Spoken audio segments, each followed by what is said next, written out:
bihirang-bihira natin ito naririnig sa lahat ng mga mangangaral. So, kung ito ay nagbibigay sa iyo ng inspirasyon at lalong-lalo na dun sa karunungan na hindi natin nakakamtan sa ibang mangangaral, at ngayon, alam na natin kung ano yung gagawin natin, kung paano maligtas. So, i-share mo ngayon to sa kapwa mo para naman maligtas ang kapwa mo. Amen? So, muli, welcome sa ating God's Healing Mission. Ito po ang inyong lingkod, si Brother Angel Santos, your Catholic Church Defender. At siyempre, Bible Preacher na rin po dyan sa YouTube nyo, sa Facebook at sa internet nyo. Ayan, napakabuti ng Diyos. Handa na po ba kayo? Ayan. Sigurado ko marami na kayo natutunan for the past few weeks. Yung mga part 1, part 2. Ito po ngayon, kaya sabi ko, paganda ng paganda yung mga topic natin kasi ito yung mga topic natin, yung mga sinasabi natin na pagkukulang ng mga tao na madalas lahat, pagtanungin mo yung mga tao, gusto maligtas. Gusto mo maligtas, di ba, brother or sister? Amen ba? Gusto mo maligtas. Gusto mo rin magsisi. Gusto mo magbalik loob. Siyempre, lahat tayo gusto natin makarating sa buhay na walang hanggan. Gusto natin maligtas, physical o health man, o physical o spiritual man. Pero ang nangyayari, lagi natin narinig magsisi, magbalik loob. Pero ano ba ang pagsisisihan ko? Kung hindi natin alam, paano mo pagsisisihan na hindi mo naman alam at hindi mo naririnig? Kung ano ba talaga yung mga kasalanan dapat iwasan? Amen po ba? So ito, napakaganda. Ang dami-dami na natin natutunan. So yung mga natutunan natin yan, napakaganda ng gawin natin is yun lang, ikumpisal natin. Pwede pa bang baguhin, Brad? Yes, ikumpisal mo ngayon. At siyempre sa awa at tulong ng Diyos, ang gawin mo ngayon, siyempre pag sumikatan mong huwag mo nang ulitin yon. Dahil doon may pag-asa kang maligtas kasama ng buong mong pamilya. Amen? So sa part 3 na po tayo ngayon. Nasaan na po tayo? Nasa topic number 53. Ito po yung part 3 to. Ito po muli. Ito yung mga araw-araw natin nakikita sa bahay, sa kapitbahay, sa kaopisina natin, o kahit sa television, kahit sa lahat ng sulok ng mundo, nakikita natin itong mga to. Naririnig natin, nakikita natin araw-araw, normal na nangyayari sa buhay, pero pagdating sa Biblia, pag binasa mo, kasalanan pala. Amen? So, nandito tayo saan? Dito, ang topic natin ngayon, yung tungkol naman sa pagbabayad ng buwis. Hello! Alam ko, maraming hatin to, maraming maapektuhan, maraming tatamaan nito. Pero alam natin, the truth hurts, no? But the truth will set you free. Amen. And will save your life and your soul. So, ang kagandahan nito, pag nalaman mo ngayon, alam mo na yung gagawin mo. Ang importante, buhay ka, nalaman mo, baguhin mo. Para maligtas ang kaluluwa mo. Amen. Paano natin si Lord? Nandito po tayo. So, ready na po ba kayo? Please don't forget yung pen and paper nyo. I-ready nyo na po ngayon. Kasi ito pong mga details na to, ito pong mga kasalanan na naman, yung sinasabi natin, no? Nakakala natin normal na ginagawa na araw-araw, ina-avoid, iniiwasan, abay napakalaking halaga pala tungkol sa kaligtasan natin. Hello, tulad nito, unang topic natin, saan? Yung normal na nakikita natin, di po ba normal yan? Kahit ikaw, brother or sis. Alam ko, nakikinig ka ngayon, nanonood ka, baka hindi ka pa nga nagbabayad ng tax. So normal, sabi ng tao, okay lang naman yun. Kasi yung gobyerno naman bakit ako magbabayad ng tax? Yung gobyerno, kurakot. Hello? Amen ba? So ito yung nangyayari ngayon sa mga tao. So alam nila, normal lang. Halos lahat kasi hindi naman nagbabayad ng tax Ang tanong ngayon, brothers and sisters, pag-isipan natin, ito pong ginagawa pa ba natin ito ba may inaayon sa Biblia? Na pwedeng hindi naman magbayad, normal naman, hindi ayoko na magbayad ng tax. Kasi yung gobyerno naman, kurakot Ito ang tingnan natin, ano ba yung sinasabi ng Biblia? At mismo ni Jesus dito. Si Jesus kung naalala nyo yun, ito yung pinakamaganda rito, tungkol sa pagbabayad ng tax. Pag hindi ka pa nagbabayad ng tax, brother, so pag-isipan mo ngayon itong malalaman mo ngayong oras na to. Hello, ready na ba kayo? Ang una, yung akala mo normal lang, hindi pagbabayad ng tax. Minsan magbabayad ka man, dinadaya mo pa. Hello, nakilala kayo na nun? Mga opisina sa kumpanya, no? Puro daya yan, padaraya. Ano, mayroon kayang inisip natin, meron kayang tungkol, pati itong pagbabayad ng tax, meron ba utos ng Diyos dito?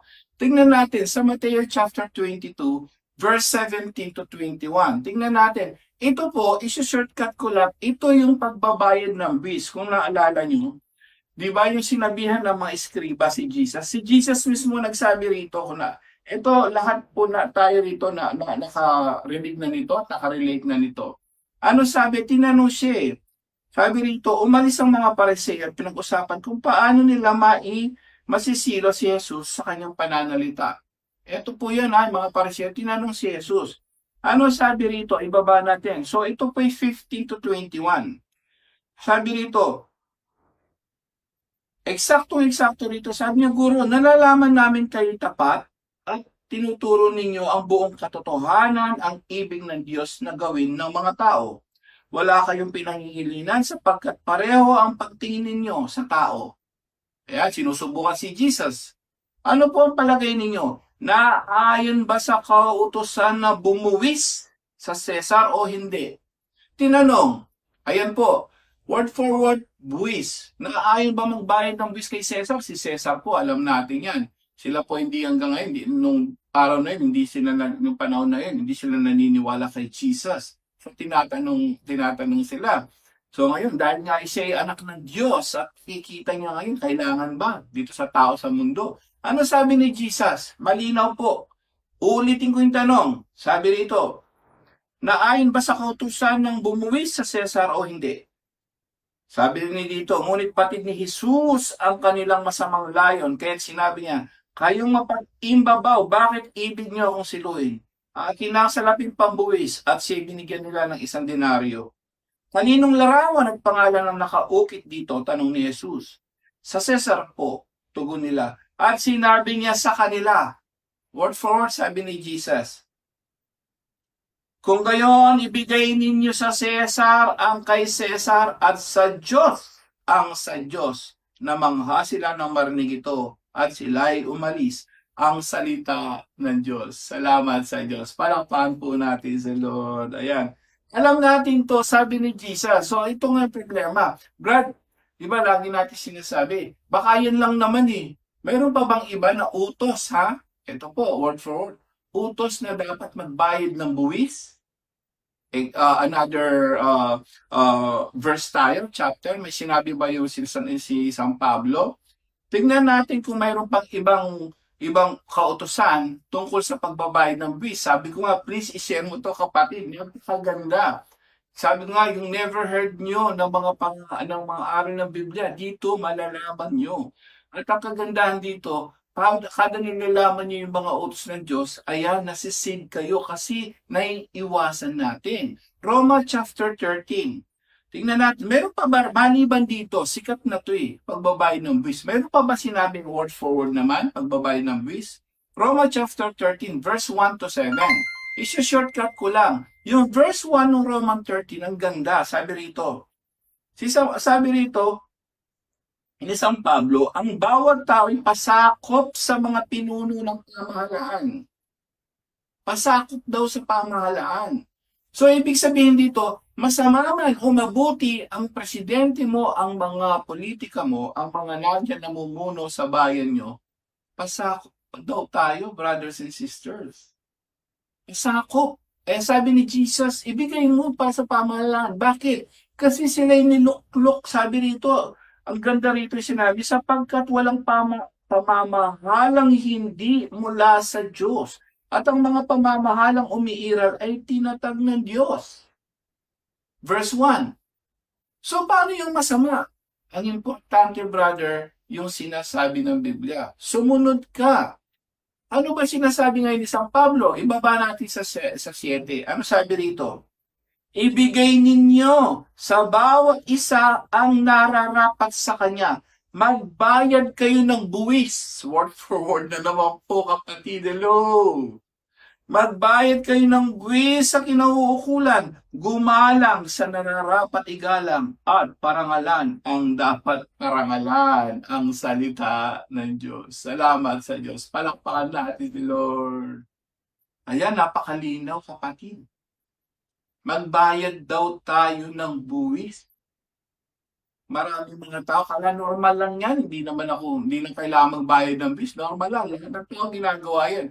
Ang tanong, may utos ba ang Diyos dito? Si Jesus po na maghuhukom sa atin. Siya nagsabi, ibigay mo ang nararapat sa pamahalaan. Bakit naman isipin natin, kahit kurakot, ang mga government officials, bakit kailangan pa? Common sense lang, hindi na kailangan ng karunungan. Kapag hindi mo binigay yung tax na yan, paano sila makakatulong sa mga mahihirap? Paano gagawa ng mga eskwelahan? Paano matutulong sa mga disaster program nila? Amen? Nag-gets niyo po yun? Kasi ang purpose dito, kung gumawa man ng kasalanan ng government official natin, siya ang mananagot sa Diyos. At least ikaw, ginawa mo yung inuutos ng Diyos sa Biblia. Yun ang mahalaga rito eh. Lahat tayo, siyempre, iniisip natin yun, kurakot sila, bakit ako magbabayad ng tax? Ang importante, inuutos, magbayad ka ng buwis dahil yung mga disaster program nila, yung mga calamity funds, dun manggagaling po sa mga nagugutom. Yun ang dahilan doon. Kung kurakutin man nila, kasalanan na niya sa Diyos yun. At least ikaw, kapatid, ngayon alam mo na, magbayad ka na, pag-isipan mo kung paano, at least nakasunod ka. Ligtas ka. Amen. Palakpakan natin si Lord. Ayan. No, naintindihan nyo na po yun. Normal lang nakikita natin. Eto naman, mga normal na nakikita mo. Lahat ng tao ngayon, ang dami-daming tao nasa bahay. Ayaw magsimba. Ano naman? Maraming pwedeng nagsasabi, huwag na, hindi ka. Magdasal na lang ako dito sa kwarto. Amen? Tingnan uli natin. Ito, narinig na natin dati, pero kailangan natin i-review. Okay? Para ma-refresh sa tao. Normal lang ba? Kaya natin normal lang, hindi na magsimba kasi nananalangin naman akong diretso sa Diyos. Ano sabi rito? Maliwanag. Lucas 22, 19. Okay, maliwanag po. Sabi rito. Tignan natin. Chapter 22. Ano sabi rito? Alam niyo po to yung Last Supper. May sinabi ni Jesus rito at dumagpot siya ng tinapay at matapos magpasalamat sa Diyos, kanyang pinampira-piraso at binigay sa kanila. Sinabi niya, ito ang aking katawan na ibinigay para sa inyo. Gawin ninyo ito bilang pag-ala. Ngala sa akin ang salita ng Diyos. Lucas chapter 22 verse 19. Malinaw po yun si Jesus. Siya nag-cite ng example kung anong gagawin ng tao. Utos ng Jesus? Hindi.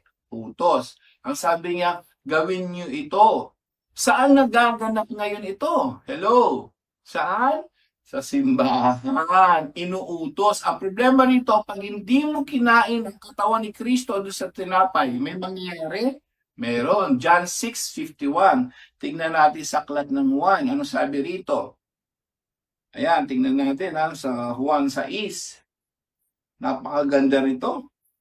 Ano sabi sa Juan 6 dito? Malinaw po sa 51.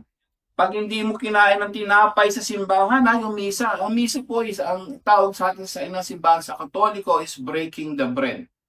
Okay? So ano sabi rito? Ako ang pagkain ng bibigay buhay na bumaba mula sa langit. Mabubuhay magpakailanman ang sino mang kumain nito. At ang pagkain bibigay ko sa inyo, ikabubuhay ng sanglibutan ay ang aking laman, ang salita ng Diyos. Salamat sa Diyos. Palakpakan natin si Lord.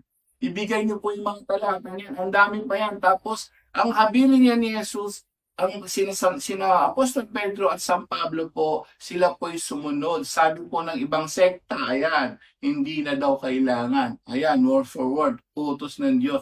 Magsimba ka kapatid, nandun po yun, yung pagpipira-piraso ng tinapay. Amen? Palakpakan natin si Lord. Ayan, kagaya kaya sabi ko, pangatlo naman natin ngayon, ordinary, akala mo normal lang. Review, yung pagpapautang na may tubo naman tayo. Hello? Alam ko, marami na naman nakaka-relate dito. Yung mga may kinala kayo ng pautang, may tubo, may pautang ka man ngayon, may tubo ba? Hello, may sinasabi ba ang Diyos? Old Testament pa lang, tignan natin. Ano sinasabi ng Deuteronomy chapter 23? Ano sabi sa 23 verse 19? Tingnan natin po dito. Malinaw na malinaw po ito. Ano sabi? 23:19.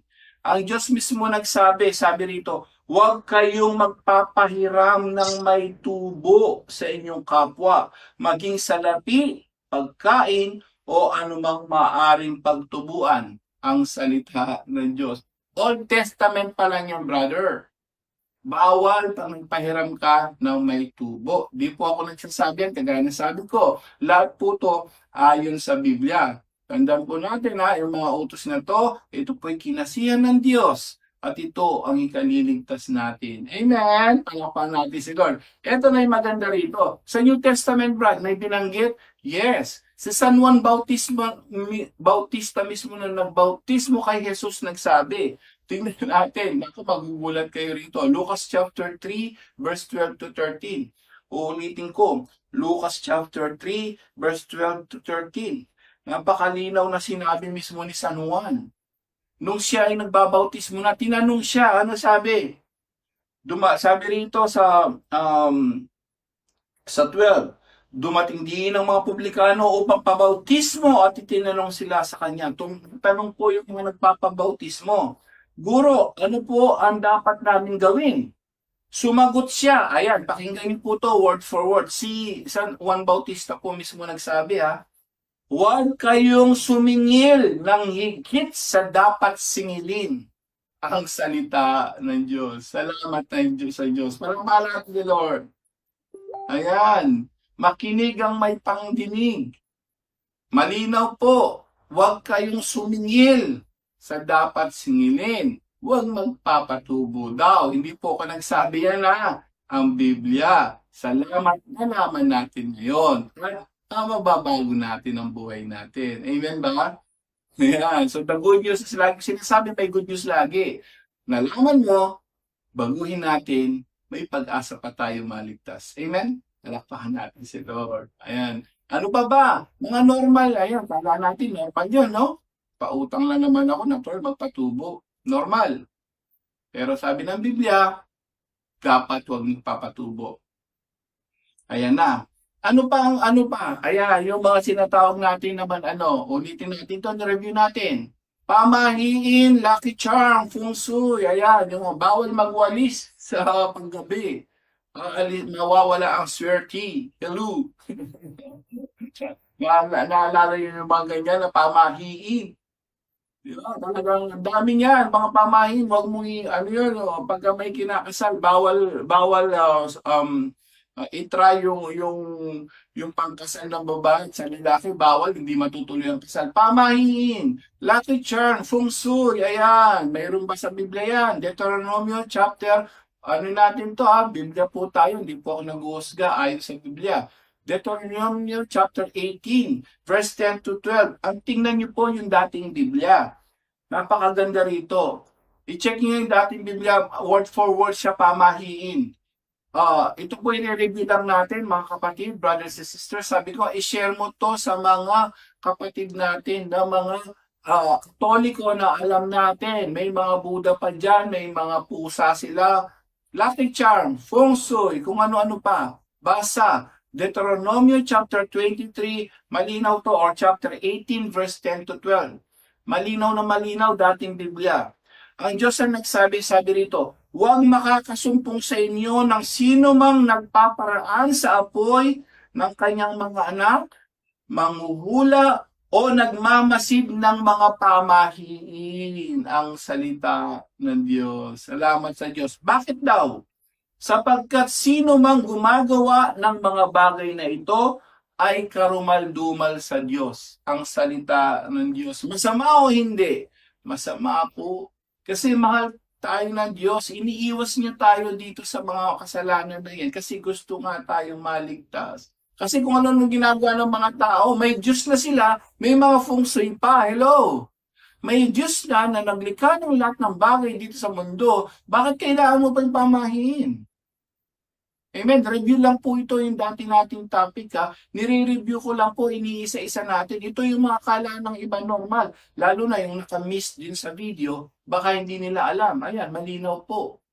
I-share mo to sa kapatid sa mga mahilig sa feng shui, mahilig kung anong lucky charm, horoscope. Naku, Diyos ko. Mga pamahiin na yan na hanggang ngayon galing sa mga ninuno na turo ng tao. Malinaw po. Bawal na bawal ng Biblia yan. Manalig ka sa Diyos. Tandaan po natin, for with God, nothing is impossible. Amen? Palakpakan natin ni Lord. Anong pa? Ayan na naman. Kagaya ng sabi ko, i-review ulit natin itong dati. Ito naman yung ordinary natin nakikita. Hello? May kilala ba kayo rito na may karelasyon, lalaki sa lalaki, babae sa babae? Review lang po ito I-review natin kasi ito yung tinatawag nating mga ginagawa ng mga tao na kala normal lang. Baka na-miss nyo yung video yung to. Ito yung sa mga LGBT nating kapatid, mga mahal nating kapatid, mga mahal namin kayo, mga kapatid. Walang problema sa pagiging bakla o tomboy. Ang magiging problema, pakikipagtalik sa kapwa lalaki, pakikipagtalik sa kapwa babae. Normal lang ba yon? Nakikita natin araw-araw? Meron ba sinasabi ng Biblia? Yung word for word na pinagbabawal ng Diyos. Tingnan natin Leviticus chapter 18 verse 22. Uulitin ko, Leviticus chapter 18 verse 22. Old Testament pa lang, nung unang panahon pa lang, ang Diyos mismo ang nagsabi rito, ang nagputos. Ano sabi rito? Huwag kang sisiping sa kapwa mo lalaki ng tulad sa isang babae. Yan ay karumal-dumal ang salita ng Diyos. Salamat sa Diyos. I-share mo to kapatid kung may kilala ka. Yung mga nakikiapig sa lalaki at babae, akala nila normal lang po yun. Sabi ko nga, mahirap ba? Na-inlove na sa kapwa lalaki, na-inlove sa kapwa babae. Mahirap bang alisin? Siyempre, kasi na-inlove ka Ang problema rito, isipin po natin, ano ba yung mahalaga ngayon? Minsan, alam niyo po, sa dami ng mga batas ng Biblia, batas ng Diyos, minsan iniisip ng mga tao, mahirap daw, napakahirap maging Kristiyano, napakahirap magpakabanal. Pero mo, tatanggalin mo yung pinakamahalagang parte ng buhay mo, yung partner mo. Pero alam mo, tandaan mo kapatid, pakinggan niyo po ito lahat po kayo nang nandyan. Isipin natin lahat to. Minsan sa buhay, mayroon kang dapang i-give up. Amen? Masakit man yan, i-give up mo kapatid. Bakit? Kasi mayroon pang mas higit na ibibigay sa iyo ang Diyos. Amen? Palakpakan natin si Lord. Hindi kasi naisip ng ibang tao yun No? Naku, paano yan? I-give up ko to. Nagbabayad ako ng tax, hindi ako nagbabayad. Naku, itong partner ko, mahal na mahal ko Itong number 2 ko, mahal na mahal ko Itong trabaho ko rito masama, sa prostitute, hostess, o kung ano man. Masama ito, ayokong alisin Kasi nag-i-enjoy ako. Itong problema, Brad. Paano ko naabutan ka diyan? Ang pinag-uusapan natin dito, lagi ko sinasabi, ang God's healing mission is to heal people, to save. Paano kung nakamatayan mo yan, brother or sister? Saan ka pupunta? Narinig mo na ngayon, bawal pala yan. Hindi po yan normal. Hello? Bawal po. Bakit? Kaya siguro narinig mo ngayon to na i-share mo sa kapwa mo, lalo na yung gumagawa nito, may plano ang Diyos. Kasi mahal ka niya. Gusto ka niyang iligtas. Amen? Palakpakan natin si Lord. Uulitin ko yung sinabi ko kanina. Mahirap mang i-give up ang isang bagay. Tandaan mo, ang isipin mo, pagkatapos mo give up yun, yung bang pag-give up sa kasalanan na yan, mayroon bang idudulot ng mabuti? Yes. Pinakamahalagang kabutihan. Ano yon? Magiging mabuti kang tao at maliligtas ka kasama ng buong pamilya mo sa kabilang buhay. Amen? Palakpakan natin si Lord. Ayan. So, walang masama. Kayang pigilin mga to, kayang alisin para sa Diyos? Yes. Kasi ang pinag-uusapan dito, yung kabilang buhay. Temporary lang lahat yan Amen? Ang hindi iniisip ng mga tao, masaya ako rito, ayoko magbayad ng tax, ayoko magganito, ayoko tanggalin yan. Paano pag natapos na buhay mo? Tandaan mo kapatid, ang pinaka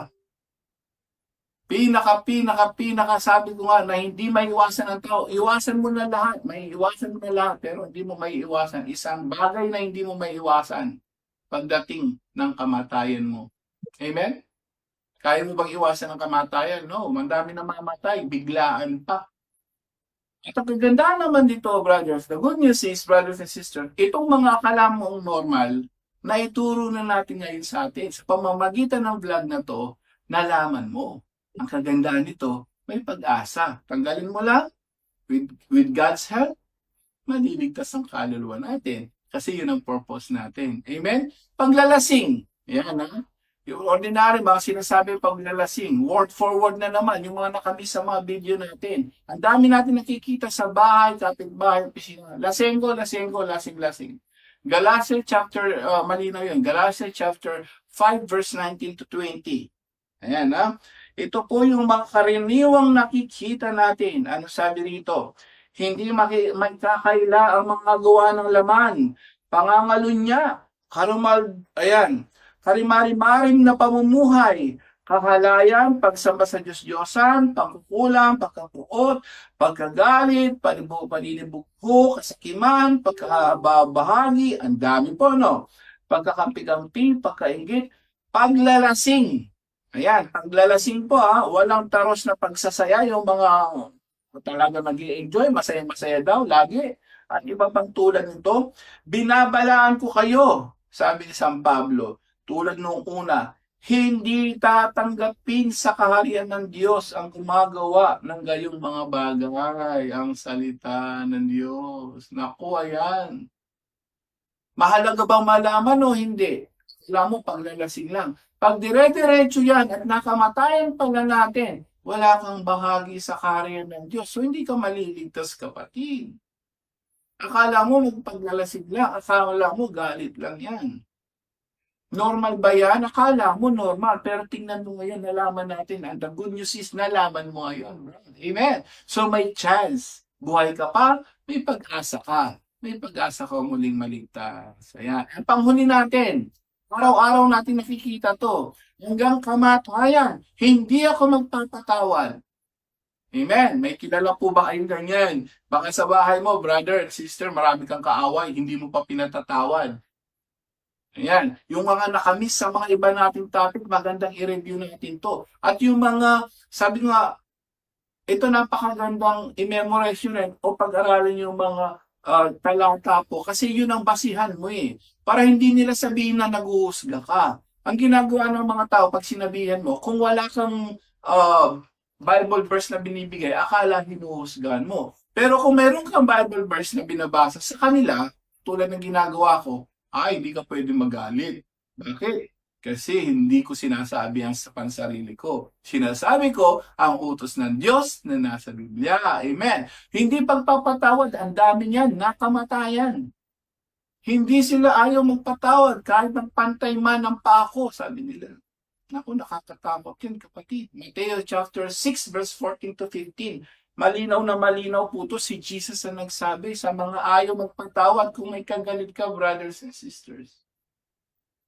Tayo tinatawag ka ni Lord, palambutin mo na ang puso mo, mag-move on ka na, forgive. Bakit? Si Jesus mismo ang nagsabi rito, Mateo chapter 6 verse 14 to 15, i-share mo lahat ang mga verse na yan sa mga may kagalit, may kaaway na ayaw magpatawad.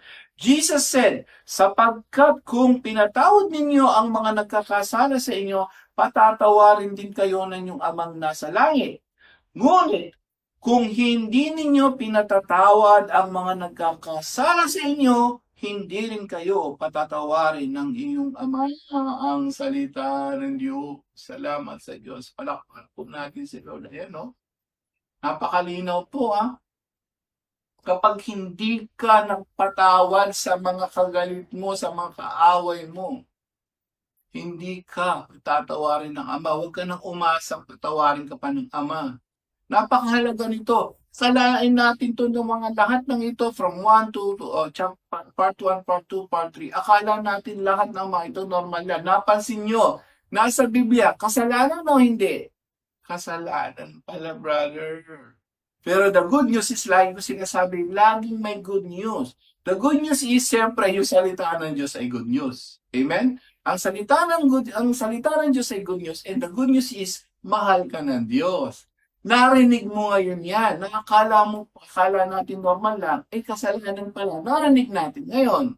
Eh sabi ko, hindi pwede natin sarilinin to, brothers and sisters. Kaya ako po, na ngayon nalalaman ko, hindi ko sinasarilin eh.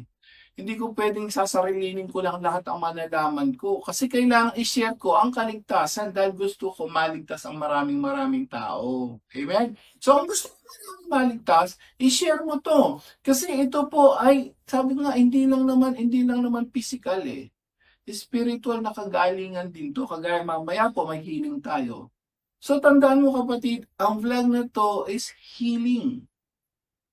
Healing, pagpapatawad, healing sa physical na karamdaman, at the same time yung spiritual healing natin. Pagpapatawad din sa kasalanan natin, pagpatawad din sa mga kapwang nakagalit mo, nakaaway mo, at pagpapatawad din ng Diyos sa mga kasalanan natin para tayo ay makarating sa buhay na walang hanggan. Amen! Palakpakan natin si Lord. May natutunan. Ayan. Sabi ko nga, napakabuti ng Diyos. Salamat. Hindi ito aksidente. Kaya binigyan ng pagkakataon, kaya nandiyan ngayon sa video, brothers or sisters, kasi may plano ang Diyos sa iyo. Mahal na mahal ka niya. Gustong-gusto ka niyang maligtas kasama ng buong pamilya. Anyone can claim the statement of the Bible because we can do a private interpretation. Kining ako mga kaigsunan nga gipabarog nga usa ka haligi nganong matuod ang simbahan tungod kay gitukod ni Kristo. Dili tungod sa pagkamabasa, dili tungod sa karakter, dili tungod sa ngan, usara ang haligi nga kung gipabarog nganong nahimong tinuod ang simbahan Katoliko, way laing rason tinukod sa atong Ginoong Hesus-Kristo. Talakayan to, hindi bara-bara, katotohanan lang walang palusot. Para sa mesa ng usapan, di kami nag-aaway. Puro talakayan, hindi banggayan ng patay malisay. Aral hinahimay, parang beats na nire-replay. Truth ang target namin, hindi hypo display. Bawat teksto sinisilip, context yan di pwedeng ipinipilit. Doctrine na solid, hindi fake, hindi at boses ng Diyos, di namin gustong i-credit. Doktrina flow, hasal ng pag-iisip, salita ng Diyos, yan ang aming inisip. Uhaw sa turo, kaya kami nagdidip sa talakayan, truth ang pinanghahawakan. Keep it! Doktrina flow, hindi ito laro. Pag-unaway tumatagos hanggang buto. Sa bawat linya, puso ang sumisigaw. Katotohanan lang, walang bawal, walang bawas raw. May tanong, sige lapag mo, let's go. Di kami takot sa debate na may respeto. Spirito ang guide, parang bigtas mood ang tempo. Pag may liwanag, lahat ng shadow nagme-medo. Hindi kami nagmamarunong nag-aaral lang. Pag may gap sa mind, Diyos ang pumuno niyan. Ang Iglesia ng Diyos mula Espanya papuntang Pilipinas. Sagot, basahin ko yan. Hindi kompetisyon, hindi kami nagrarime para lang manalo. Puso ang puhunan, hindi bara-bara ang palo. Truth ang goal, yan ang tunay na trono. Doktrina flow, hasal ng pag-iisip, salita ng Diyos, yan ang aming inisip. Uhaw sa turo, kaya kami nagdidip sa talakayan. Truth ang pinanghahahakan. Keep it, doktrina flow, hanggang dulo go. Liwanag ang bit-bit, hindi ego. Sa doktrinal na usapang totoo. The pillar and foundation of the Kami ang truth bida. is the church, and the Catholic Church is the church founded by Jesus Christ. Then, asay inyong pilion.